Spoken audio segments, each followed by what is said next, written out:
So now we're back to online classes. So now we will do with the leftover units, which is on unit 7, chapter 9 on the mechanical properties of solids. So now when we speak of the mechanical properties of solids, generally here we'll be seeing with the definition like elasticity. What is elasticity and what is plasticity? So first here we will see with the definition for the elasticity. So which means here by saying elasticity, it means the property of a body to regain its original configuration. It means we have this, suppose we have this to be as a body.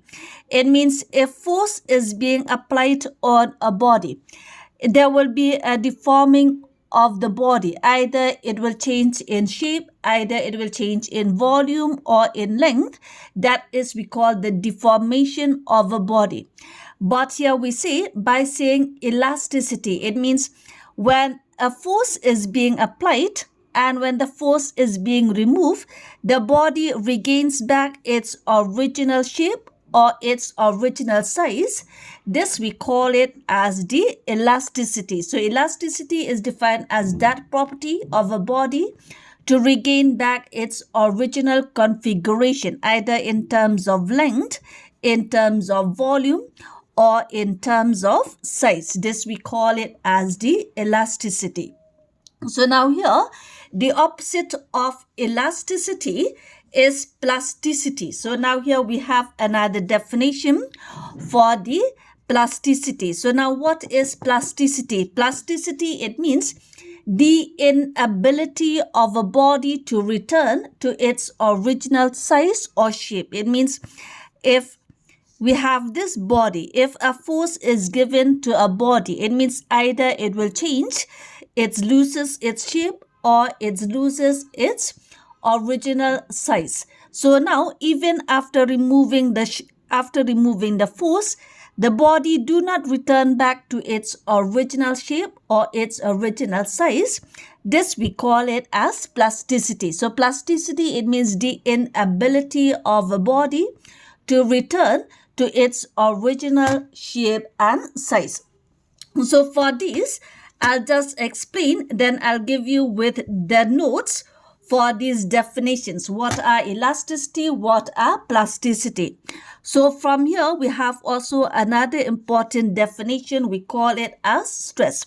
So now what is stress? Stress is defined as the ratio of the force per unit area. It means when we have this to be as a body, it means if force is applied on a body, if this force is applied on a body and this body will deform in its shape, per unit area. So that we call it as the stress. So stress is defined as the ratio of the internal force when the substance is deformed to the area. So this we call it as stress. And stress also mathematically, it is equal to force per unit area. It is equal to F by A. So this will give you for the definition what is stress. Or simply we can say that stress is defined as the ratio of normal force per unit area.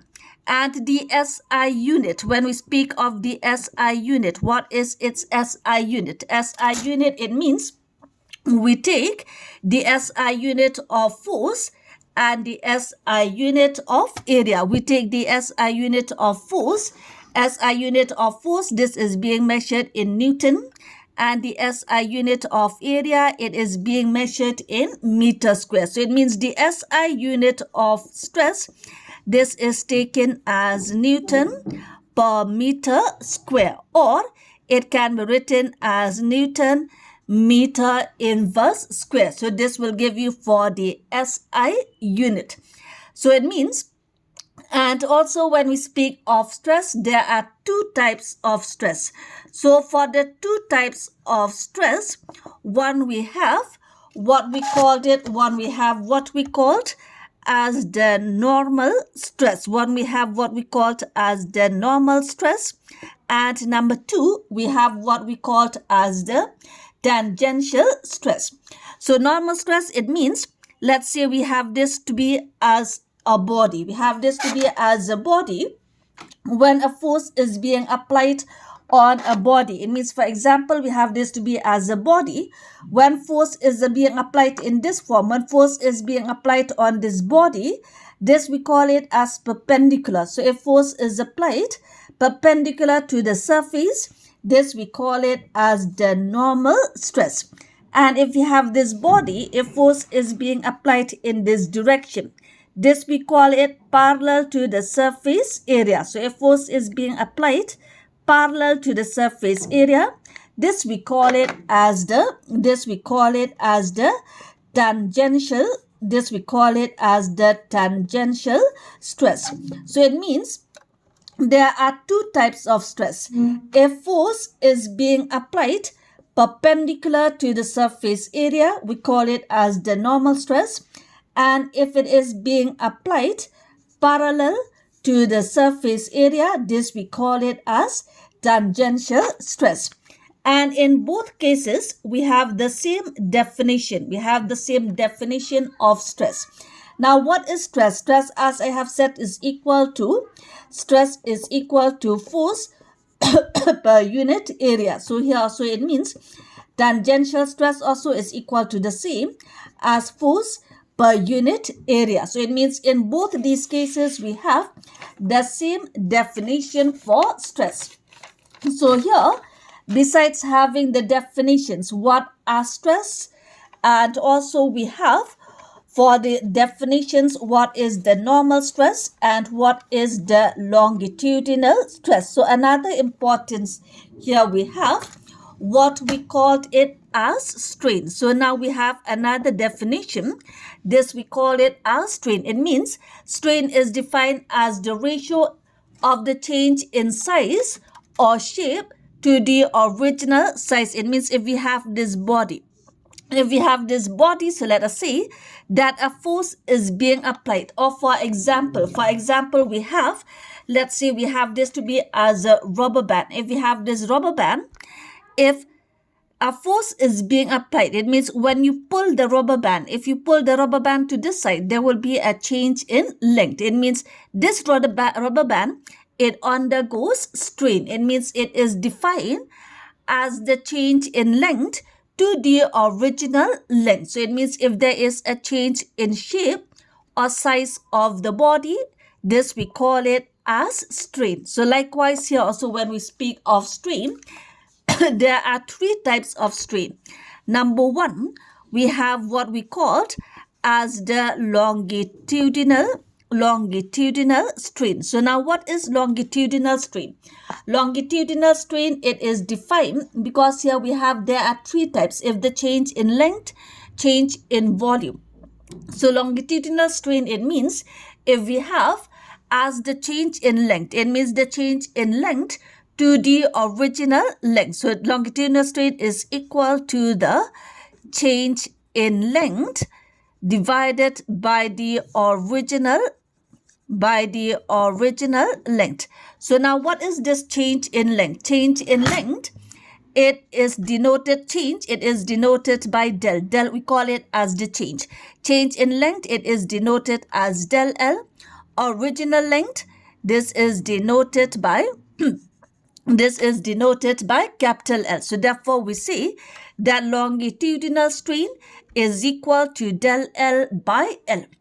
Then that will give you for the definition of longitudinal strain. Then number two, we have what we called as the volumetric change. It means volumetric strain. It means if a body undergoes strain when subjected to force, if there is a change in volume, we call it as the volumetric strain. And this volumetric strain, it means it is the change in volume by the original volume. So change in volume, again, change, it is denoted by del. Change in volume, it is denoted by del V. Original volume, it is denoted by capital V. So this will give you for the change in volume. Then number three, we have what we called as the shearing. We have what we called as the shearing strain. Shearing strain, it means if we have a body, for example, we have this to be as a body. Suppose we have this paper. It means if force is given, if I give force to this paper, the paper will be undergo in this direction. It means, for example, I have this paper. If force is being applied, there will be a change. It means the paper will be tilted by some angle. It means the paper will be tilted by some angle here.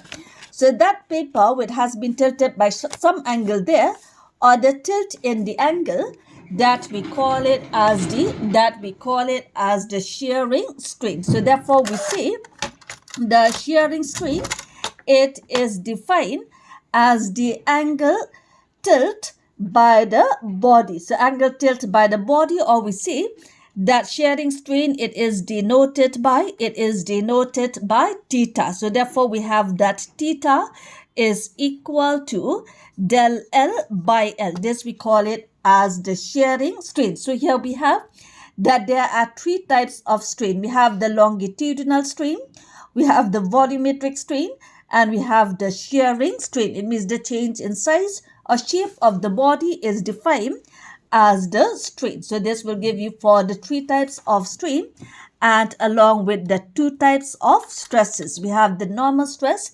and the tangential stress.